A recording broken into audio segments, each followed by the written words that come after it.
Part 1. The crystal chandeliers trembled slightly from the vibration of raised voices. In the most expensive restaurant in the city, where a single bottle of wine cost more than a teacher's monthly salary, silence usually ruled like a strict monarch. Cutlery moved quietly, deals were whispered, and laughter was always controlled, polished, measured, appropriate. Until he stood up. Victor Carolyn, a billionaire whose name was etched onto skyscrapers and signed beneath billion-dollar contracts, slammed his palm against the white linen tablecloth. The sharp crack split through the murmur of the dining hall like a lightning strike. Every head turned. "Is this what you call service?" he barked. The young waitress in front of him couldn't have been more than 22. Slim shoulders beneath a neatly pressed black uniform. Dark hair pulled into a bun so tight it seemed to hold her entire composure in place. Her name tag read, Anna. Her hands trembled, barely, but enough for the wine inside the bottle to ripple against the glass. Still, she didn't step back.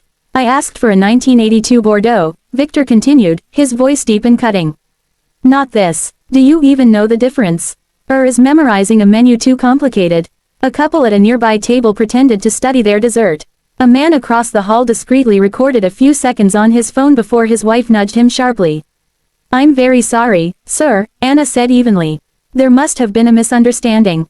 "Misunderstanding?" Victor laughed without humor. "Do you know who I am?" The question hung there, not because it needed answering, but because it demanded submission. "Yes," she replied quietly. "Everyone does." That answer irritated him more than fear would have. "Then you should understand that I don't tolerate incompetence," he snapped. "When I request something specific, I expect precision." The restaurant manager hurried over, nearly tripping over his own polished shoes. "Mr. Carolyn, please accept our deepest apologies," he said breathlessly. "The correct bottle will be brought immediately. Anna is new, she's still learning our cellar system." "Of course she is," Victor cut in. "They're always new when they fail." Anna's jaw tightened slightly, but she kept her gaze steady. "I can correct the order right away," she said. "I'm not interested in correction," Victor replied coldly. "I'm interested in competence. Replace her." The words were sharp, final. The manager hesitated. In this establishment, Victor Carolyn's word was nearly law. Investors dined here because he dined here. Politicians requested reservations hoping to, accidentally, meet him. One dissatisfied billionaire could shift the entire reputation of the restaurant overnight. "Anna," the manager whispered nervously, "step back for now." She didn't move. Instead, she inhaled slowly, as if gathering something fragile from within herself. "Before I leave, sir," she said, just loud enough for the surrounding tables to catch every syllable, "may I say one thing?" The manager's eyes widened in horror. "You do not prolong a billionaire's anger." Victor gave a dismissive flick of his hand. "Make it quick." She looked directly at him. Not at his tailored suit. Not at the gold watch on his wrist. Not at the security staff standing discreetly near the entrance. At him. "Your mother used to leave this restaurant smiling," Anna said. The words didn't register at first. Even when she couldn't afford dessert. The room froze. Somewhere, a spoon slipped from someone's fingers and struck porcelain with a soft, betraying sound. Victor's expression hardened. "My mother," he said slowly, dangerously, "has been dead for 15 years. "Yes," Anna replied gently. "I know." His eyes narrowed. "Then you should also know she never dined here." "She didn't dine here," Anna said. "She worked here." The manager let out a strangled breath. A businessman at the far end of the hall leaned forward openly now, no longer pretending disinterest. "You're mistaken," Victor said sharply. "My mother was a teacher." "She became a teacher," Anna corrected softly. "But before that, she washed dishes in the back kitchen. Late shifts. Double shifts sometimes." The accusation, or revelation, hung in the air like smoke. Victor felt something unfamiliar stir in his chest. Not anger. Confusion. "No," he said firmly. "You're confusing her with someone else." Anna shook her head. "My grandmother worked here too," she said. "She was a pastry chef for 27 years. They were friends. Very close." Victor's pulse quickened, though he refused to show it. "My mother never mentioned any of this." "She wouldn't have," Anna replied. The restaurant seemed smaller now, the ceiling lower, the air heavier. "She used to come in before sunrise," Anna continued. "My grandmother said your mother's hands were always red from detergent. Cracked in winter. She would wrap them in cloth while working." A flicker of memory stabbed unexpectedly into Victor's mind. Small apartment kitchen, radiator clanking in winter, His mother rubbing cream into her palms at night, wincing slightly when she thought he wasn't looking. Chalk dust, she had once laughed when he asked. The classroom is freezing. He had been 12. He had believed her. You're lying, he muttered, though the certainty in his voice faltered. Anna swallowed but didn't retreat. She talked about you constantly, she said. About how smart you were. How you solved math problems faster than your teachers. She used to say, my son will never stand behind a sink. He will build things. A murmur rippled across the dining room. Victor felt the edges of the table pressing into his palms. She worked evenings, Anna continued, her voice steady now. And then she studied at night. Teacher certification courses. She didn't want you to know she started from the kitchen. Enough, Victor snapped, but it lacked force. She saved for your school uniform, Anna added quietly. And for that science competition trip. She cried when she couldn't afford the extra fee. The billionaire's breathing grew uneven. How would you know this? He demanded. My grandmother kept a small notebook, Anna said. Recipes on one side, memories on the other. Your mother's name is written there dozens of times. Victor's mind scrambled through images he hadn't visited in decades. His mother coming home late but smiling. The faint smell of something sweet clinging to her coat. Occasional leftovers wrapped carefully in napkins. He had never questioned it. He had never wanted to. You expect me to believe, he said slowly, that my mother, who raised me alone, who became a respected teacher, scrubbed dishes in a place like this. Anna's eyes softened. Yes. Silence pressed in from every direction. She said something once, Anna added. My grandmother told me she never forgot it. Victor didn't realize he had stopped blinking. She said, if my son ever becomes powerful, I hope he remembers what it feels like to be small. The sentence landed heavier than any insult. Around them, no one moved. No glass clinked. No fork scraped porcelain. Even the pianist in the corner had stopped mid-note. Victor felt heat rise behind his eyes, unfamiliar, unwelcome. My mother was never small, he said hoarsely. Anna's voice was barely above a whisper. She was when customers shouted. The words cut clean. Victor remembered something then, a rare evening when his mother had come home unusually quiet. He had been 14. He had asked what was wrong. Just a long day, she had said, smiling too brightly. He had shrugged and returned to his textbooks. He had never asked again. You should leave, the manager said faintly to Anna, desperation creeping into his tone. But Victor lifted a hand. Stay, he said. It wasn't loud, but it carried authority. Anna stood her ground. The billionaire looked around the dining room, at the polished marble, the gold accents, the attentive staff frozen mid-motion. How many times had he raised his voice in places like this? How many times had someone swallowed humiliation because of his name? Describe her, he said suddenly. Anna blinked. What, if you're telling the truth, Victor continued, describe her. Anna hesitated only a second. She had chestnut hair, she said. Always tied back loosely. A small scar near her left eyebrow. She hummed while she worked, old Soviet songs mostly. She laughed loudly, even when exhausted. Victor's heart stuttered. She brought you here once, Anna added softly. You were very young. She couldn't afford a meal, but she wanted you to see, where ambition smells like butter and heat, she said. The memory burst open inside him.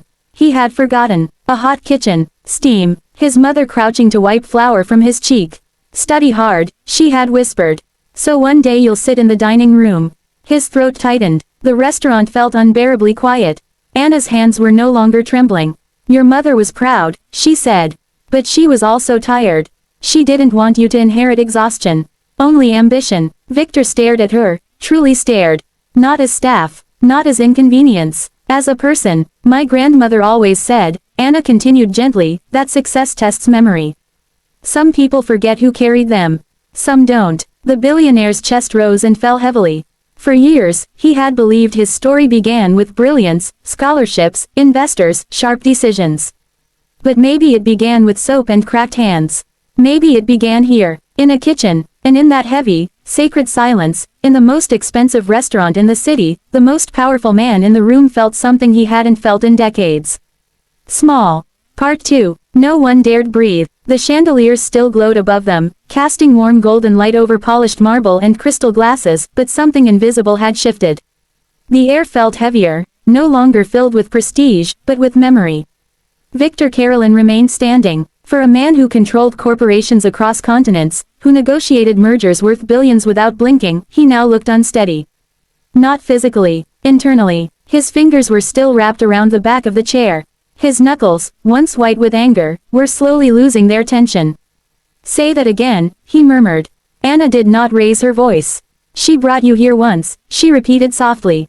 You were small, maybe 7 or 8. My grandmother said you kept asking why the kitchen was louder than the dining hall. A ripple passed through Victor's memory. Heat, steam, the metallic clang of pots. His mother kneeling down, brushing flour from his jacket.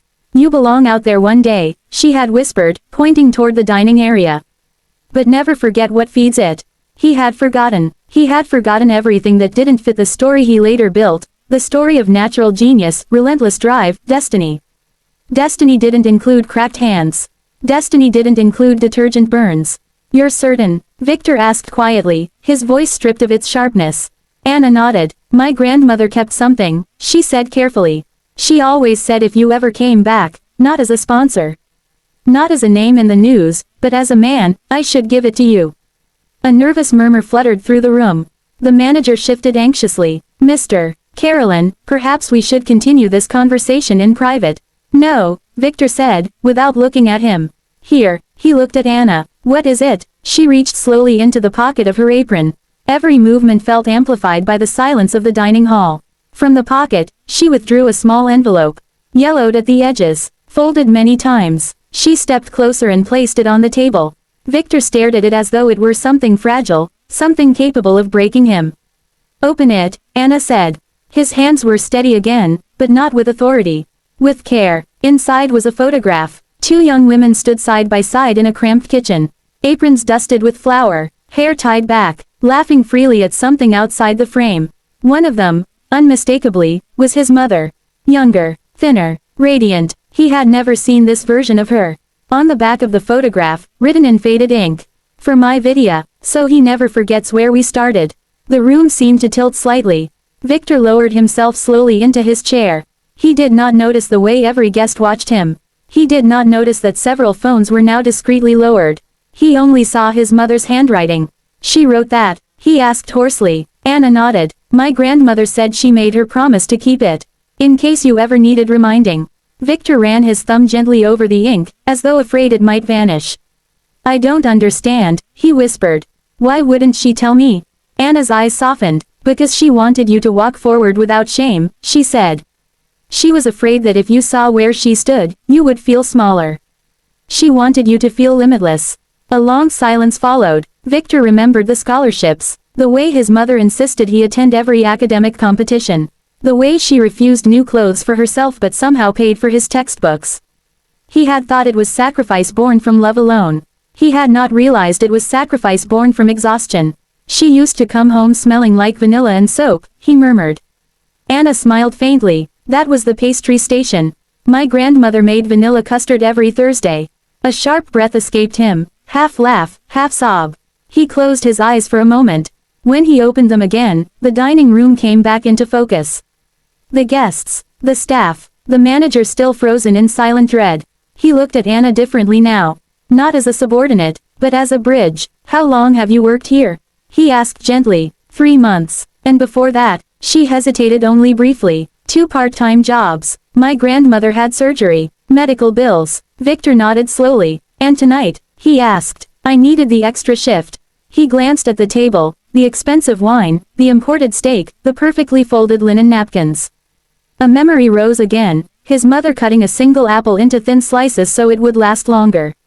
The contrast struck him like a physical blow.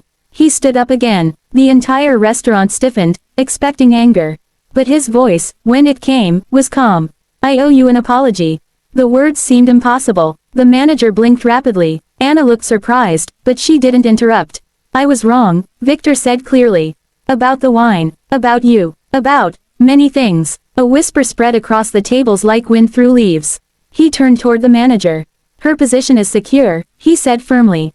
And her salary will be doubled starting tomorrow. The manager nodded instantly. Of course, Mr. Carolyn. And the kitchen staff, Victor added, his voice gaining strength. Full bonuses this quarter. More murmurs. But he wasn't finished. He looked back at Anna. Tomorrow, he said slowly, this restaurant will close for renovation. The manager nearly choked. Renovation? Yes, Victor replied. The dining hall can wait. The kitchen comes first. Anna frowned slightly. Why? He held up the photograph. Because if my mother stood behind those stoves, he said, then those stoves deserve respect. The guests exchanged glances. For years, Victor Carolyn had been known for ruthless efficiency. For precision. For control. Now he looked almost human. You don't have to do this, Anna said softly. Yes, he replied. I do. He paused, scanning the room. How many of you, he said, raising his voice just enough to reach the tables, have ever shouted at someone who couldn't shout back? The question hung uncomfortably. No one answered. I have, Victor admitted. Many times. The honesty landed heavier than any command. I built towers that touch the sky, he continued. But I forgot the ground they stand on. He turned back to Anna. You said she hoped I would remember what it feels like to be small. Anna nodded. He exhaled slowly. I remember now. Silence again, but no longer tense. Reflective. He picked up the bottle of Bordeaux, the correct one this time, and poured 2 glasses. The deep red liquid swirled gently under the chandelier light. He handed one glass to Anna. I can't, she began. You can, he said quietly. Please. She accepted it. Victor raised his glass slightly. To the women who worked in kitchens, he said, voice steady. So their children could sit in dining rooms. A few guests lowered their eyes. Anna clinked her glass gently against his. To remembering, she replied. They both took a small sip. The tension that had once crackled like electricity began dissolving, replaced by something warmer. Victor looked around once more, not as an owner of power, but as a man observing people. Waiters who moved quietly, cooks behind swinging doors, dishwashers who likely stood in steam and heat as his mother once had. He walked slowly toward the entrance of the kitchen. The manager rushed after him, whispering nervously, but Victor ignored him. He pushed open the swinging door. Heat enveloped him instantly. For a moment, he was 8 years old again. Metal clanged, oil hissed, voices overlapped. The staff froze when they saw him. Continue, he said softly. They hesitated, then resumed. Victor stepped further inside. He looked at the sinks. The tiled walls. The narrow space between stations. He could almost see her there, sleeves rolled up, humming softly. His chest tightened. He turned back toward the dining hall where Anna stood near his table, watching quietly. Tomorrow, he said firmly, loud enough for everyone to hear, we redesign this space. Better ventilation, proper rest areas, fair wages. No one works unseen. The cooks exchanged stunned looks. The manager looked like he might faint. Victor stepped back into the dining room. He placed the photograph carefully into his jacket pocket, over his heart. Success, he said quietly, mostly to himself, is not measured by how high you sit. He glanced at Anna, but by how well you remember who lifted you. The chandeliers no longer trembled. The restaurant no longer felt like a throne room. It felt like something else. A beginning, and for the first time in decades, Victor Carolyn did not feel powerful. He felt grateful.